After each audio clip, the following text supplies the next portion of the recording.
رضيت بالله ربا. السلام عليكم ورحمة الله وبركاته. بسم الله والحمد لله والصلاة والسلام على رسول الله وعلى آله وأصحابه أجمعين. My brothers and sisters, these are the days of Hajj. The months of Hajj commence immediately after the month of Ramadan. Shawwal, Dhul Qa'dah, Dhul Hijjah. These are the months known as the months of Hajj. We have had the contingent of Hujjaj from Zimbabwe who left just a few days ago. We ask Allah Almighty to make it easy for them and to accept it from them. You need to know that Allah has made Hajj compulsory upon you and I only if you are able and capable to undertake the journey. So if you look at Islam, we always say there are 5 pillars of Islam. One of the greatest ways of connecting with Allah is to uphold the 5 pillars of Islam.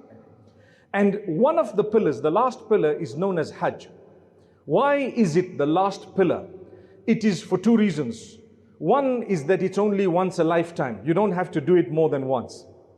You only have to do it once in your life. Once you've done it once in your life, it should have allowed you to arrive at a level of connection with Allah that will change your life forever. Secondly, it is only if you can afford the journey in every way and you are physically able and you have the permission from the rulers or the authority on land to go there.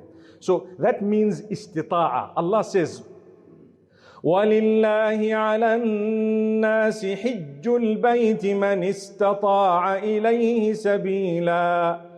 Allah has prescribed upon us, or for Allah upon us, is the pilgrimage of the house for those who are able to undertake the journey. That's the meaning of it. So you owe it to Allah and I owe it to Allah. When do I go? As soon as I can afford it, and Allah's given me the wealth and the capacity, the ability, and nowadays we call it the visa. So you apply for it, sometimes you don't get it. You are not sinful for as long as you tried. Similarly, if you cannot afford it, it's not compulsory on you. What is the meaning of affording? You afford the airfare, you afford the accommodation and the food while you are there, some of the expenses while you are there for the 5 days and a little bit before, a little bit after, the transport, and while you are out, all the obligations you have need to be fulfilled. If you have a debt of $5 million US, for example, and you are paying every month, for as long as the monthly installments for the time you are not going to be there are taken care of, Hajj is still farad on you even though you're in debt, because that is known as a prolonged debt. But if you owe someone money now and it's not prolonged, they are chasing you for it, then you obviously cannot afford it because you need to pay the debt first. So those are the 2 types of debts. One is a long-term debt. When there is a long-term debt, you only need to look at the time you're going to be out. And while you're, like rental, for example, for your property, while you are out, you make arrangements for that. Your electricity, your water, your school fees for children, whatever else it may be. For as long as while you're out, it's going to be taken care of, you have to go for Hajj. Similarly, you don't delay, say, never mind, I can afford it, but I'm still too young. No. Allah Almighty has decided and dictated. He is the one who decides when you're going to go for Hajj. That's it. You can afford it, you're able, you're capable, and so on. You need to go. When? The next possible Hajj. In Indonesia, and I was there 2 weeks back, it takes years before your name actually comes up on the list. You apply, sometimes 20 years later, your name comes up. In some countries, 15 years, 5 years. Nowadays, in South Africa as well, it takes a few years at times before your name comes. We are fortunate in Zimbabwe, the numbers are still pretty small. If you decide to go during the months of Hajj, you can still go for Hajj. May Allah Almighty make it easy for us. So we are fortunate in that regard. Now, sometimes people come up to you and say, listen, I need you to help me with some charity because I want to go for Hajj. That is wrong. In Islam, it is not permissible to give someone zakat in order to go for Hajj. It's like giving someone zakat to pay zakat.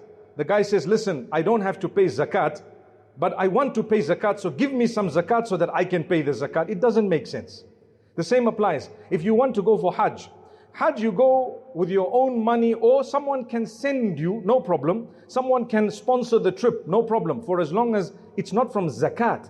Zakat is for the basic needs of the people, needy people who have the food problems, the water problems, drinking, clothing, accommodation, medicine, etc., sometimes even education and so on. So to give someone zakat to go for Hajj is a mistake. May Allah Almighty protect us all. But when we make the journey, remember, you need to build yourself. You need to, like they say, psych yourself. I'm going for Hajj. This is a lifetime's journey, one opportunity. As I leave, I am making sure that I have made peace with Allah, and I'm going to make peace with the rest of the people, as many as I can. You seek forgiveness from people. I'm going for Hajj. They are not obliged to forgive you. You might go to someone, please forgive me, I'm going for Hajj. They say, I'm not going to forgive you. It's okay. That's his right. It was your problem. Why did you wrong him in the first place, right? It doesn't mean I'm going for Hajj, everything will be wiped out. No. If you have wronged a fellow human, it's not wiped out. So this is something interesting that you need to know. When you have done wrong to someone, backbiting, slander, etc., it's a very dangerous crime, because Allah forgives everything except the right of a fellow human being, which He leaves for that human being. When you go to them, listen, I'm going for Hajj, forgive me. They may say, okay, no problem, you are forgiven, everything is clear. But they may say, I haven't forgiven you. You've got to bear that in mind. May Allah make it easy. So, as you go for Hajj, make sure you've made everything in order. You have psyched yourself, like I said, I'm going for this journey, and I'm not going there with any intention besides to fulfill what Allah has promised. Why is it a pillar of Islam? A pillar. Because Allah loved the way Ibrahim alayhi salam adopted his instruction without asking a question.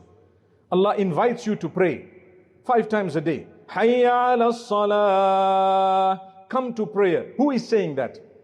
It's Allah. It's the instruction of Allah. Allah is saying, come to prayer. When Allah instructs you, if it was Ibrahim alayhi salam, before the instruction is even over, he's already beginning to fulfill it. What about us? Would you like to be a friend of Allah? Well, answer the instruction of Allah when He instructs you. Adopt it when He has asked you, and so on. So Allah Almighty has written this for us.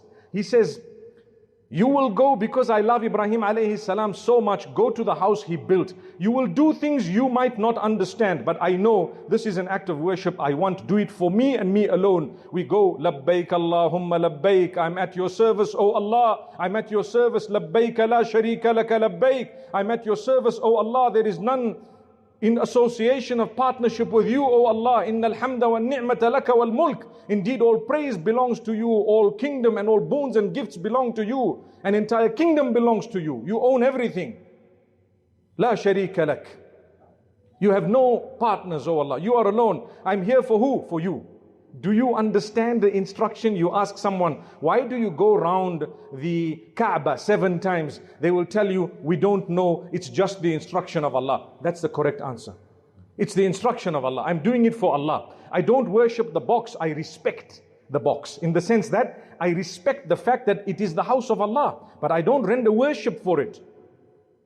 I'm going around exactly as Allah tells us. And if you take a look at the orbits, and if you take a look at all the various planets and the galaxies, as they were to say, all of them move in a similar anti-clockwise manner. Subhanallah. What is the connection? I don't know. I don't even know if there is one, but all I know, it's just intriguing to note that. May Allah Almighty grant us goodness. Now I arrive in Saudi Arabia, for example, and as I come, I need to take with me a bag of patience, because Allah tests you. It's not going to be easy. There are millions of others. You need to dress the way everyone else dressed. You need to wear these 2 pieces of cloth with simple footwear and nothing on your head. We're talking of the males here. The man next to you could be a king, and the guy on the other side could have been someone who can't even afford anything. What do? No distinguishing. It should remind you of the day you're going to go in your grave and the day that you will be resurrected. You're all equal. You're all the same. Subhanallah. And what is everyone saying? All of them dressed in the same way, supposed to be at a similar place, similar time, saying the same things. Oh Allah, we declare worship of yours and you alone. Subhanallah, the Hajj. May Allah make it easy for us to go there. So, as you enter, there are 3 types of Hajj you need to know. The first is called ifrad. Ifrad means you just go into Saudi Arabia, into Mecca, in order to make the Hajj alone with no Umrah. Umrah is the minor pilgrimage and Hajj is the major pilgrimage. So if you're only making the major pilgrimage, it's quite simple. You go in, you do what is known as Tawaful Qudum, which is a tawaf, and you would actually go to Mina on the 8th of Dhul Hijjah, to Arafah on the 9th of Dhul Hijjah, to Muzdalifah the 9th of the night, and to Mina again the 10th, 11th and 12th. That's as simple as Hajj is. What we're going to do there, I will mention in a few moments. But if you want to do another type of Hajj, I want to go there, I want to make the minor pilgrimage and the major pilgrimage as well. I want to do Umrah and I want to do Hajj. In that case, there are two options you have. One is you can combine the two. It's known as Qiran, to join the two. What have I joined? The Umrah and then the Hajj. So I go in, I do my tawaf, I do my sa'i, etc. And then I continue on the day of Hajj, the 8th, I go to Mina and I continue further. And complete, as I said earlier, the 9th is for Arafah and the 9th in the evening is for Muzdalifah. The 10th is for Mina again, and so on. What have I done? Two things. The Umrah and the Hajj together. And I can choose to do what majority of the scholars say is the best one. It is the Umrah, and then I come out of Ihram. I come out of the condition of sacredness where I'm not allowed to cut my hair. I cannot cover my head, for example, for the males. I cannot wear clothing beyond what I have, the 2 pieces of cloth. I cannot apply perfume and so on. I come out of that condition.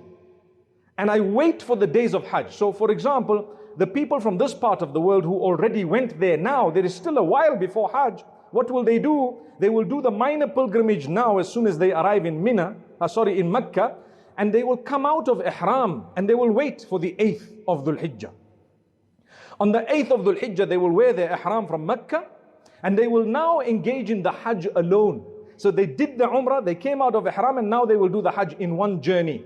The fact that you've had the opportunity to do both in one journey, you owe Allah Almighty what is known as hadi. You need to sacrifice an animal. Subhanallah. Allah gave you the chance to do 2 in one journey, and you came out of your ihram. MashaAllah, tabarakallah. So these in a nutshell are the types of Hajj. Remember, there are 3. You either do Hajj alone with no Umrah. You either do Hajj and Umrah in one journey together, known as Qiran.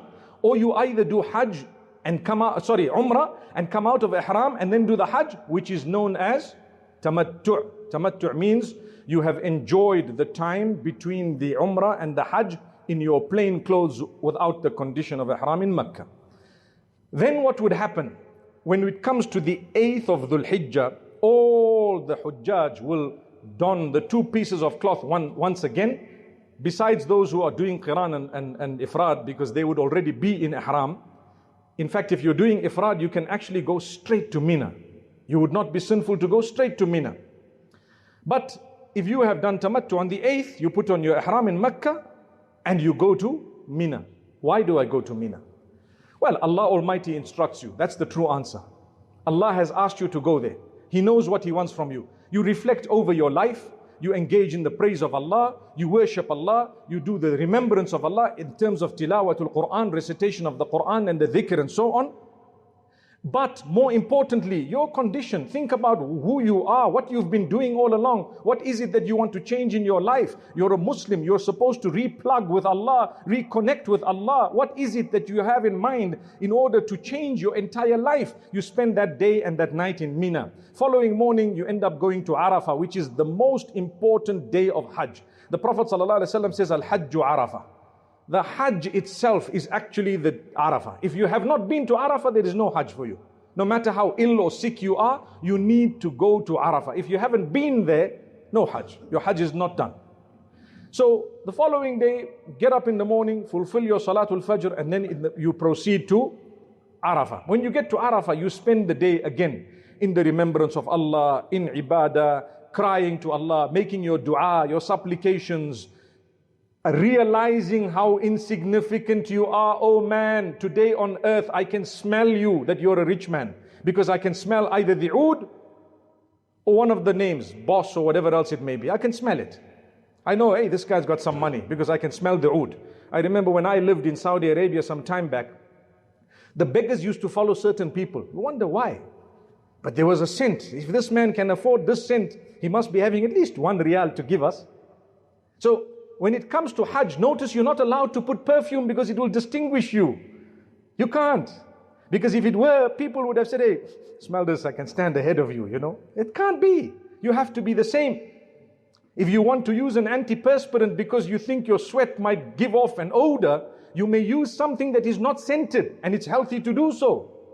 But when you get to Arafah, it gives you an opportunity to think how you are equal to everyone else, the same. You're going to be facing Allah. All these people are crying about their own needs. No matter who you are or where you're from or what your condition is, you have needs that only Allah will be able to fulfill.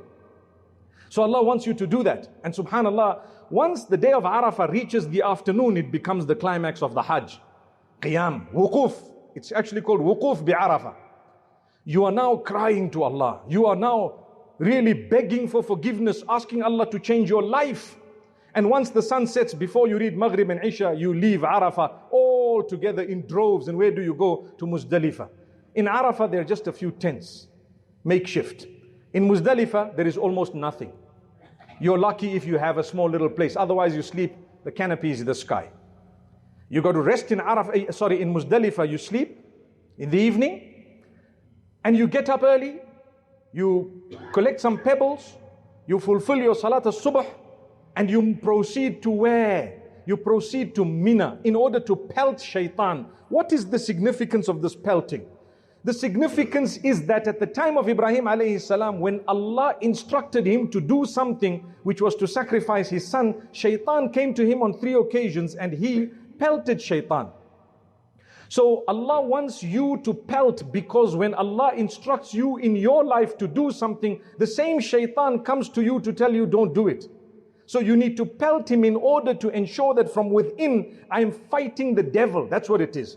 So more importantly than picking a big stone and a rock, which is actually wrong, you've got to pick a small pebble, it is what comes out from within you that is of importance. My jealousy, my hatred, my ill feeling, my laziness to adopt Salatul Fajr and whatever other instruction it may be, all of that comes out. First pebble, second pebble, third pebble, fourth pebble, 7 pebbles. And then you sacrifice an animal for the sake of Allah and shave your head. And what happens? You come out of the ihram. You go to Mecca, you do what is known as Tawaf al-Ziyarah, which is absolutely important for the Hajj.